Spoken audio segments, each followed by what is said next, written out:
Iglesia y política. La Biblia dice que bendita es la nación cuyo Dios es Jehová.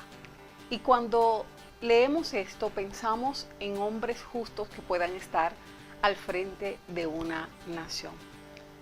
Pero hablar de política y mezclarlo con hombres justos a veces es un poco difícil. Todo depende del propósito por el cual Dios haya enviado a alguien en esta tierra. Cuando vemos la historia de José, vemos que él nació en una familia humilde, hijo de Jacob, pero había un propósito de Dios en su vida y fue llevarlo a Egipto y a través de él, pues, que su familia sea preservada, fuera salvada de un tiempo de escasez. Estoy seguro que Dios tiene propósitos hermosos con gente para que pueda estar al frente de naciones, pero hay que cuidar cuál es el llamado de cada persona.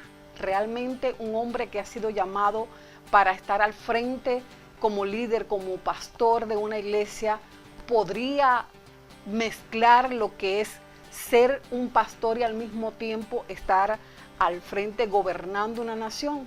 Hoy vamos a debatir este tema tan interesante. Usted no se aparte.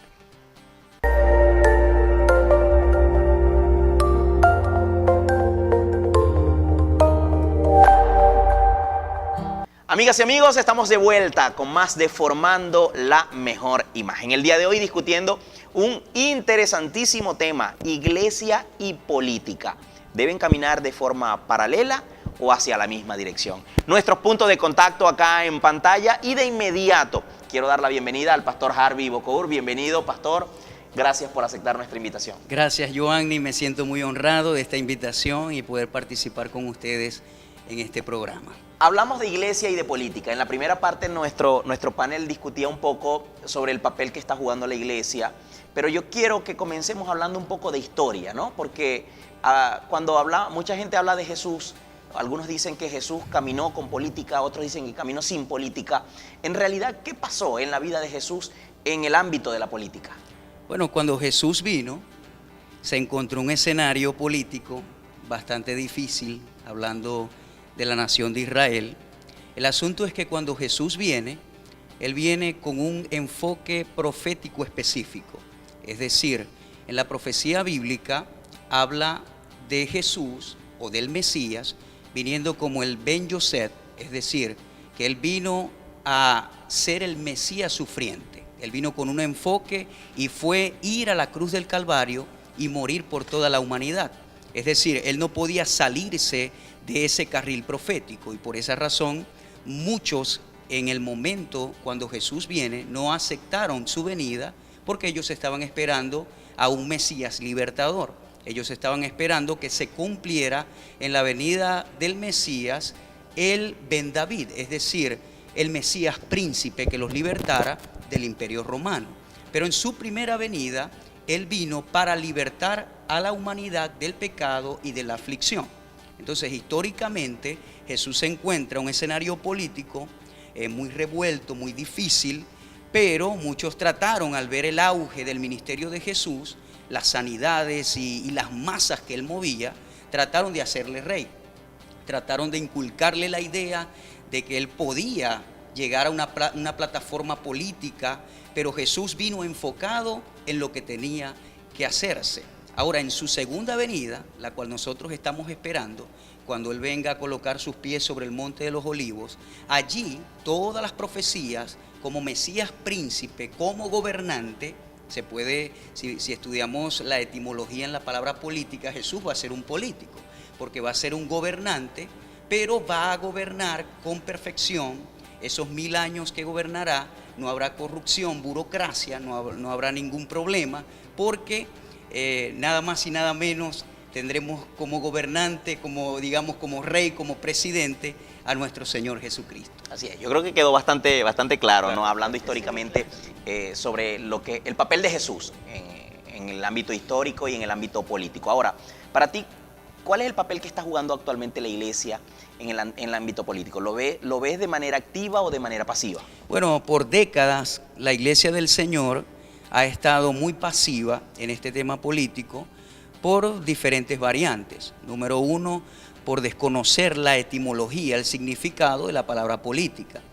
De hecho, en un púlpito muchas veces tú mencionas la palabra política y escandalizas a la feligresía, escandalizas a tu público, porque no quieren tener nada que ver con ese tipo de temas y creen que estás parcializado en un partido político.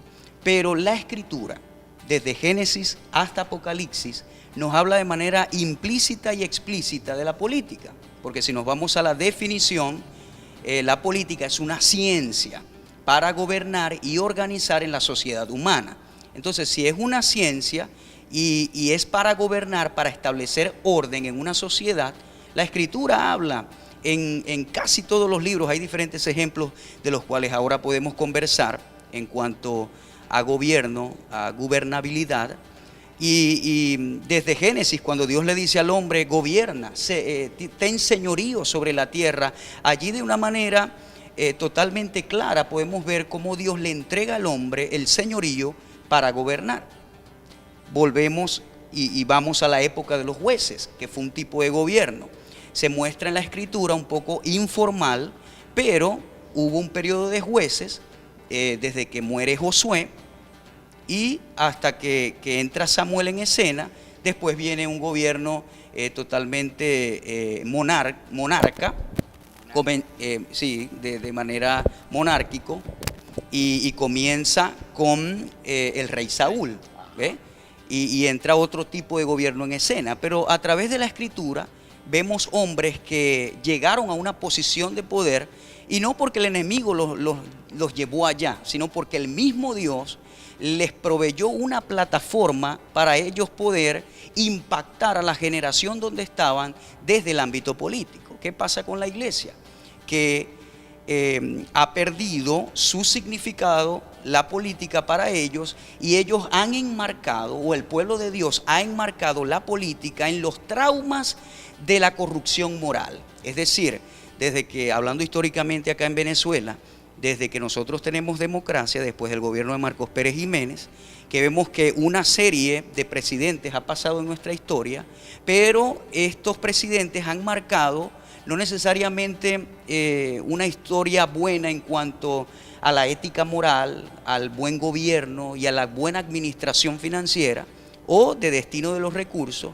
Entonces eso ha marcado y ha traumado a una sociedad que ha disociado, en este caso la Iglesia del Señor, el arte político de la iglesia. Joanny, pero cuando tú vas a la Escritura, tú encuentras en el Antiguo Testamento 3 ministerios claves que se mencionan, los cuales son reyes, profetas y sacerdotes. Es decir, Dios en la Escritura no divide al rey de la parte profética, pero tampoco lo divide del sacerdocio. Esos 3 oficios funcionaban en conjunto, es decir, el profeta estaba allí pendiente de lo que Dios quería decirle al rey, y el sacerdote venía y oficiaba las cosas que tenían que ver con el tabernáculo y la ley y las cosas sagradas. Pero esos 3 oficios no estaban disociados, no estaban separados de lo que debía ser el gobierno en Israel. Así es. Ok, dado a lo que ha hablado el pastor Jarvis, él nos expuso y nos ha dado su punto de vista en el cual ha dicho que la iglesia se ha mantenido pasiva en cuanto al ámbito político. ¿Para ustedes eso es acertado o difieren de pensamiento? Ok, es totalmente cierto. La falta de conocimiento acerca del asunto ha envuelto a la iglesia en una inercia perenne, ignorando todo el potencial que tenemos en Cristo Jesús, ignorando incluso el conocimiento, porque quien te da esa plataforma de poder y señorío es Dios. Él es la fuente original del poder. Él es la fuente de todo poder instituido. Él da poder. Es más, te diré, Satanás no tiene poder. Satanás tiene un poder que nosotros le delegamos porque pecamos. Le delegamos el poder y por eso él pasó a ser príncipe de este mundo. Pero Dios le devolvió el poder de todo a la iglesia, porque lo recuperó a través de su Hijo Jesucristo. Entonces la iglesia debe tomar conciencia de que la teología o de que el conocimiento bíblico no es solamente para estar encerrado en cuatro paredes, sino sirve de beneficio para una sociedad. Así es, pastor. Está bien que un ministro que participe activo dentro de una iglesia, llámese apóstol, pastor, deje ese llamado a un lado para ir a optar por un puesto político. Eso me lo va a responder en la próxima parte, porque estamos hablando de iglesia y política, si deberían caminar de manera paralela o de manera conjunta. Usted puede enviarnos sus opiniones a través de nuestras redes sociales y nuestros números telefónicos que aparecen acá en pantalla. No se mueva porque la parte final es la mejor, acá en Formando la Mejor Imagen. Ya venimos. Es un tema que para el pueblo evangélico es muy polémico.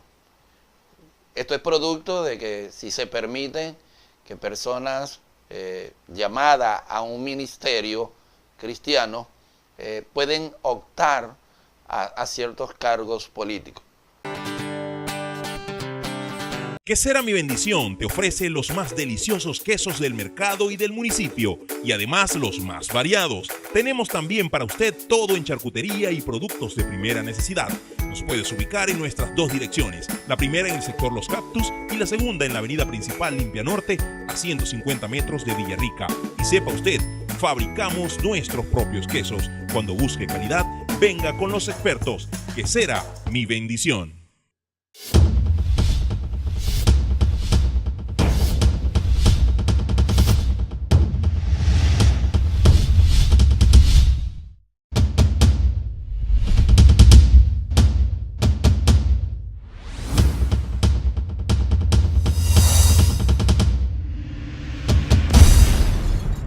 La Iglesia Central Fuego de Avivamiento tiene el agrado de invitarte a sus hermosos servicios, comenzando los días martes a las 7:30 de la noche, reuniones de oración, milagro y liberación.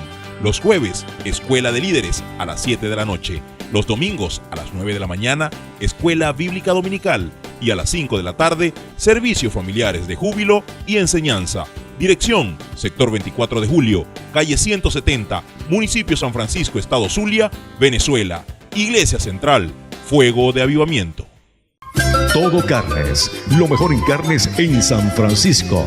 Carnes de primera calidad.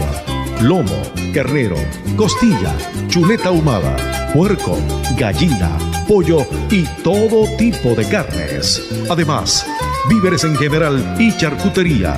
Y la especialidad, los chorizos con ese toquecito de picante. Todo Carnes, en la avenida 40 de la Coromoto. Lo mejor en carnes en San Francisco.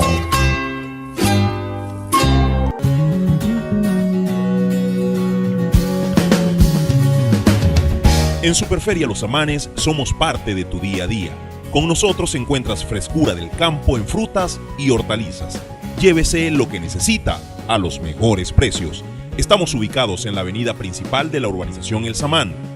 Cuente con la mejor atención y disfrute de nuestras ofertas. Superferia Los Amanes, somos parte de tu día a día.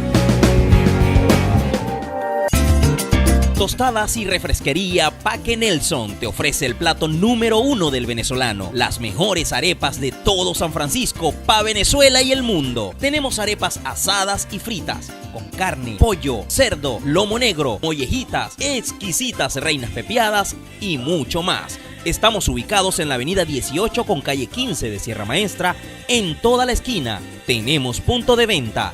Con esto, nos vamos Paque Nelson.